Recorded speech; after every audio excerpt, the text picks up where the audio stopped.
Disrupting Japan, Episode 37. Welcome to Disrupting Japan, straight talk from Japan's most successful entrepreneurs. I'm Tim Romero, and thanks for joining me. Almost a decade before Quora or ZenDesk, there was OKWave. Kaneto Kanemoto founded the company to address what was then a very hostile and cold Japanese internet. And along the way to his IPO, he managed to both create a safe place for Japanese to ask and answer even the most personal and private of questions, and also somehow managed to get some of Japan's largest multinationals to work together to solve each other's customers' problems. As the interview unfolds, I think you'll begin to understand that Kaneto's motivation and skill in getting people to work together comes from his being an outsider in Japan. His startup journey was hard, and I mean really hard. I don't mean working long weekends hard. I mean being homeless and living on the streets hard. I think by the end of the interview, you'll agree that no one deserves their success more than Kaneto does. But I'm getting ahead of our story, so let's get right to the interview.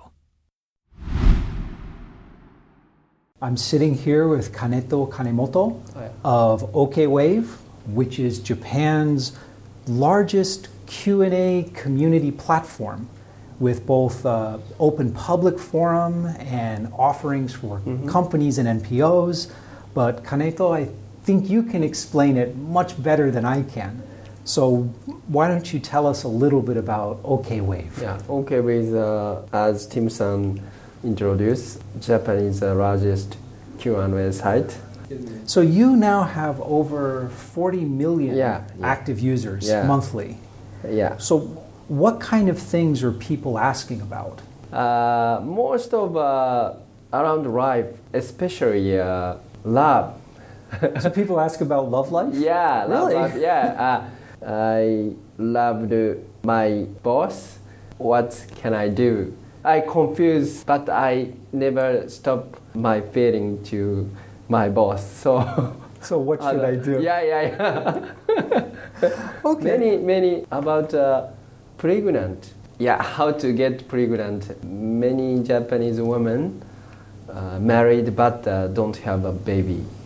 Okay, now that's really interesting because I always thought that OKWave was asking a lot of like IT or technical questions. Yes. First time we have a lot of IT questions like Windows, but gradually people start asking about life, pregnant, love, having affairs. Are your users mostly women, mostly men? Half and half. 50-50? Yeah, 50-50. So that's a really good balance. Now, you also offer a Q&A platform for business. Yeah. I think that our listeners outside Japan will all know Quora as a general Q&A site or ZenDesk as a corporate Q&A platform. Yeah. How is OKWave different from those two? OKWave check contents on AI technology, and we syndicate Q&A with Japanese biggest company like NEC, Rakuten, 70 company. So how does that work? A customer has a question? Yeah. And then what happens? For example, Canon user watch Canon site. He or she has a problem on Canon's products, so they ask Canon site. So Canon introduce our Q&A site, but design as Canon. So Canon would have a community of their own users answering questions from other users, and it's just powered by OKWave. Yeah, Canon's Q&A database connect our OKWave database. So other site express question like NEC users watch Canon's users questions. So all of the different customers can see all of the questions and answers from everybody? Yes. Huh, okay. So if you connect Canon's printer and NEC PC and Buffalo's connector. Right. If you cannot print, what kind of problem about PC or printer or Right. Buffalo? So you don't know whose problem it really is. Yes. People have a problem. Ask PC maker, connect maker, printer maker. I don't know. They. Well, this is interesting because I think that companies tend to view support as a cost center. Yeah. And they don't try as hard as they should. Yes. Have your customers been very welcoming to the idea of working with these others and collaborating to find answers? In situation, very important knowledge is experience. The answers are not crowdsourced only from the users. Yeah. They're also crowdsourced from the companies who are part of this. Yeah. I see. That's right. Canon, Epson, NEC pay OKWave because they cannot answer their question. One of the biggest challenges with any Q&A service is maintaining the quality of the answers. Yeah. This is our AI technology. A lot of question answer. Right. We check and rewrite. I could understand how AI technology can judge maybe the quality of the writing. Yeah. But how can AI judge whether it's a good answer? Canon and NEC Epson's expert collaborate. Okay, so it's a two-step process. Yeah. So the AI provides a basic filter. Yes. And then you have experts verify it. Earlier this year, OKWave ran a joint project, a joint promotion with KonMari. Oh, yes. Which is very famous in Japan and getting famous overseas about the Japanese way of organizing and tidying things up. KonMari-san joined 4 years ago. KonMari-san have a strong image of cleaning. Did she get her start on OKWave? Yes. Really? Yes. I didn't know that. Yeah. So now she is very famous. KonMari-san was raised one of the most influenced top 100 people in Time magazine. One of the top 100 most influential people in the world. Yeah. And it all started on OKWave 4 years ago. Yeah. Do you think that the Q&A format is easier to learn things than, say, reading a book? Q&A format is very easy to learn and very good way to knowledge share. Q&A has a very long history. It's basically like Plato. Well, yeah, or the Socratic method. Really, that was before books. It was Q&A. Let's talk a bit about you.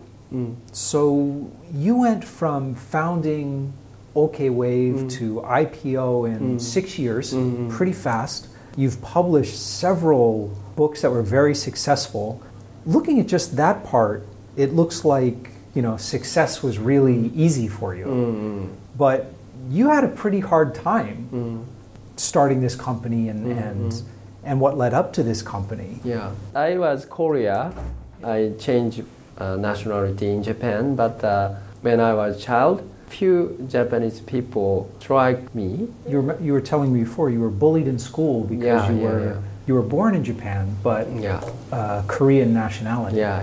So I didn't have a good future in childhood. I had a very hard time.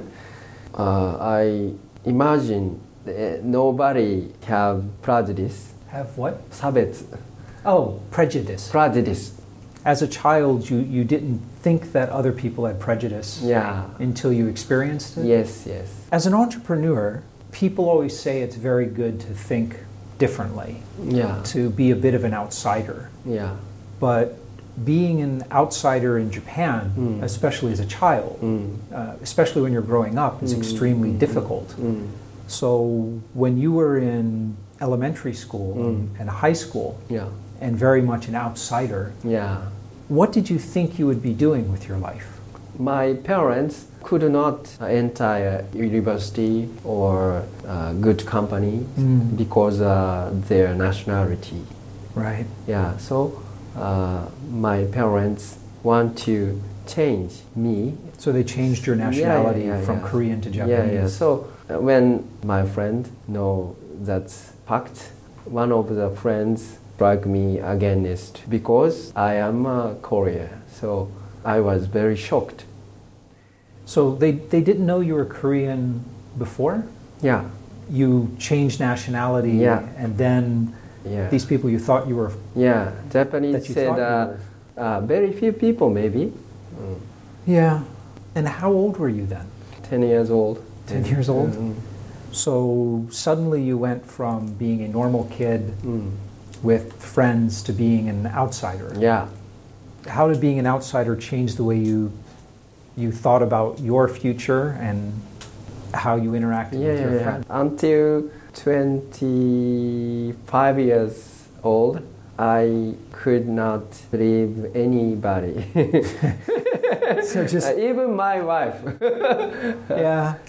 My wife is Japanese, but when we fight, I thought she fight me because I am Korean. I thought. You just couldn't. Yeah. So I entered the art of university. An art university. Yeah, university. And after graduate, I enter the biggest Japanese design company, GK. GK. Yeah. You know, Yamaha's bike and other products we designed. So being an outsider in Japan in elementary school and high school must have just been incredibly difficult. Things obviously got better in college, and once you entered GK, which is a great company to work for, what made you want to leave GK and start your own company? Okay. One of the construction company invite me to make a design team. You are chief. You'd be in charge of a small team instead of being a small player in a big company. Well, that's attractive. So I changed my job. So what happened then? Lot of products I designed. I received many prize. Yeah, but that company didn't appreciate about design. So I watched OKWave magazine, Sofmap, you know. The president Suzuki-san said Sofmap think design is very important, he said. Right. So I want to work this company. So I made a call to Suzuki-san. I want to work with you. Invited me, and we met. We will hold a project. Sofmap is headquartered in Tokyo. Yeah. And at this time you were living in Nagoya? Nagoya, yeah. So you had to move to Tokyo? Yeah. So it didn't go as planned? It didn't go as planned. My wife is very tired about moving, changing, working. So I want a divorce to me.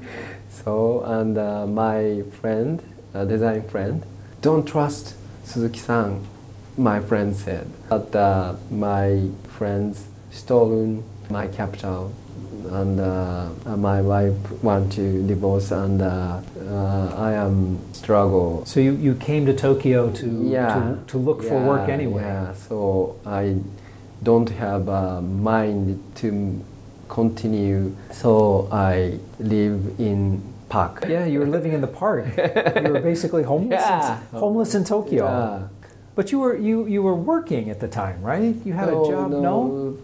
First 6 months I don't have a work. Yeah. So you were just homeless looking for work? Yeah, I met a Chinese woman. She come to Japan.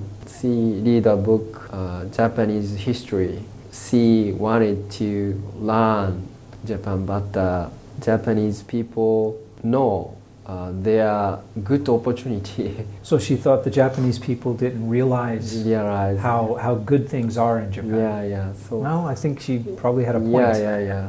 Japanese is in a very good environment, but they didn't want to study, didn't want to work.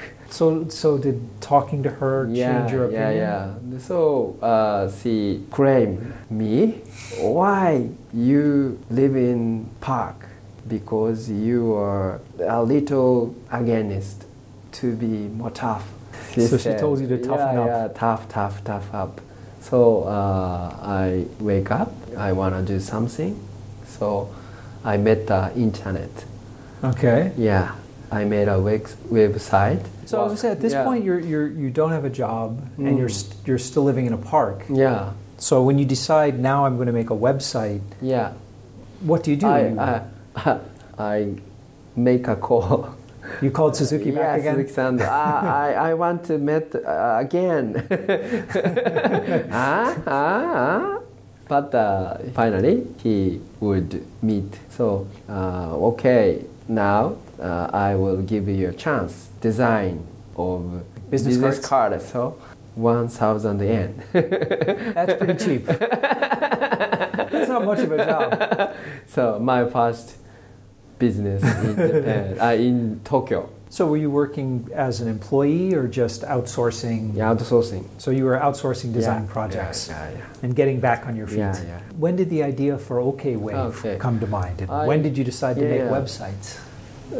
Suzuki-san gave me website designs work. Okay. Yeah, I had no choice. So I searched to make website. So you'd never made it before you studied? Yeah. Okay. So I checked website, searching HTML or website. So you were just searching for the basics of how to do websites. So I asked, what can I do to make HTML site? You were just asking simple questions online. Yeah. But many people, you cannot ask that question on this site. People were not being helpful. Yeah. Actually, that is one thing I've always been amazed at. Japanese are very, very polite, except when they're online. Yeah.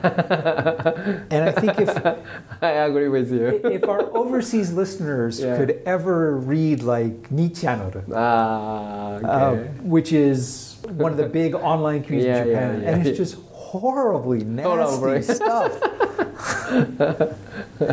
So you were trying to learn HTML amid this nastiness of anonymous online in Japan. So I want to make a place anybody ask question safety. So what was the next step? I mean, this was the mid-90s, and it was really hard to start a company back then. I mean, we both started our first companies in the 90s, and it was really difficult to raise money. It was. So what did you do? Many venture capital I met could not give me capital. I have met many owner internet company. So you tried to get investment from the presidents of internet companies. That's a good strategy. But many people advise, this is not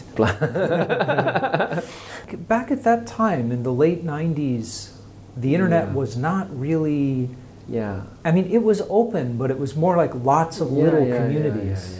Why somebody give anybody right answer, they said. One president advised me, if you want to make this site, you would use your credit card. Well, bootstrapping is that what you did? Yeah, but at that time, I leave my wife in Aichi Prefecture. So you've been living in Tokyo and your wife stayed back in Nagoya for how many years? And 2 years. 2 years. And the 2 children. So I made a call. I want to say, I'm sorry. I met my wife. I told her my plan. So she decided my wife's savings. She agreed to use her savings for capital? Yeah. Well, that's... Boy, better not screw this up. Oh, okay. It's one thing to lose investors' money, but... I get capital. Oh, man. So I opened OKWave Q&A site in 2000. It was popular very quickly. So I think that you really did see something that other people didn't. In Japan, you saw the internet as this place that could be very open and friendly and welcoming, where that's not what the internet was like back in the late 90s here. I didn't have a programming skill, so I seeked out any programmer. As OKWave became more popular and grew larger, you did raise some financing before your IPO, right? Yeah. And was that easier, or? Yeah, fortunately, Rakuten, the biggest EC company in Japan, IPO. So Rakuten wanted to invest. Rakuten's president, Mikitani-san, found our site. Oh, this is... that's worth investing in? Yeah, investment. We got 1 億円. About $1 million. About $1 billion. That seems like so little money today, but back then that was a really big round for a small company. Actually, it is amazing now when you think of how things have changed for startups. It's undoubtedly better now than it was before. But I'm curious, what do you think about... So when you were young, because of your Korean heritage, you were very much an outsider, and it was very difficult. Do you think that situation's getting better in Japan now? Fortunately, many Japanese people love Korean culture. Yeah. So you think the discrimination is much less now than before? Yeah. That's good. You know, it's nice when things move in the right direction. Yeah. Now, in Silicon Valley, for example, a lot of the most successful startups have immigrants as members of the founding team. Do you think that being Korean national, being an outsider, helped you to look at things differently or gave you a different perspective on what was possible? Yeah, successful entrepreneurs have experience outsider. Many my Korean friends, they want to make a new something. New company. They don't want to work other person's company. Other person's company. I think it makes sense as being an outsider means you're more willing to change things. Yeah. Japanese educational program to be same. Yeah. The educational system really does try to make everyone exactly the same. Exactly.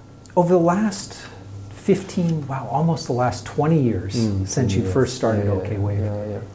What's the biggest and most important change you've seen about how Japan looks at startups and startup founders?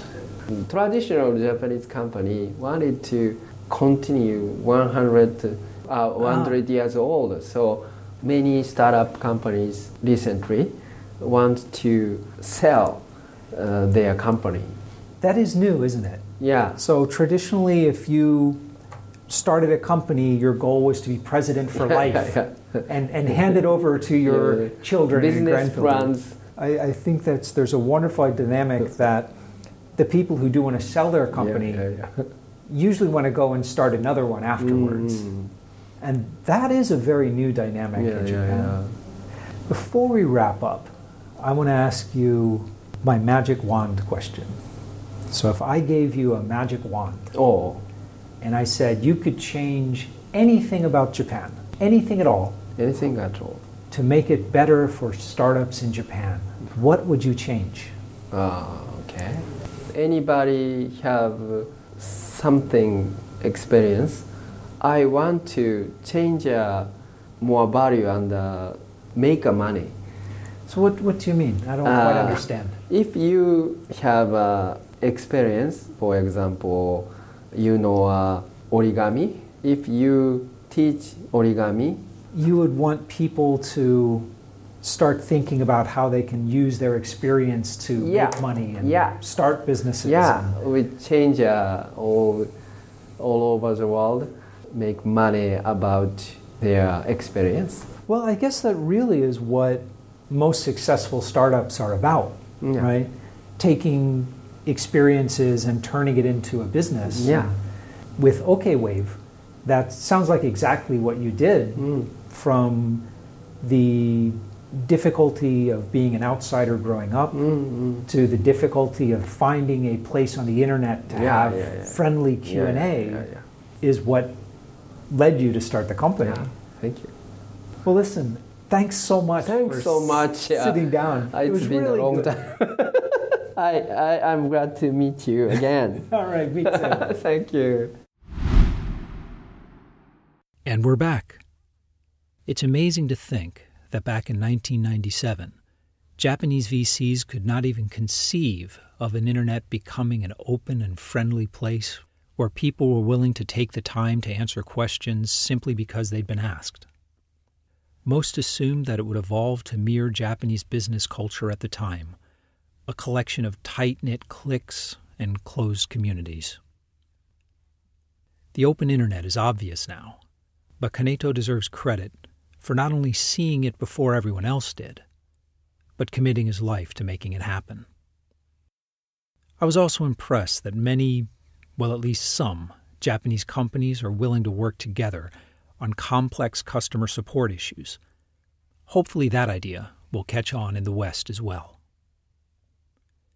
If you've got a story about trying to explain your vision to people who simply wouldn't listen, we'd love to hear about it. So come by disruptingjapan.com/show037 and let us know what you think.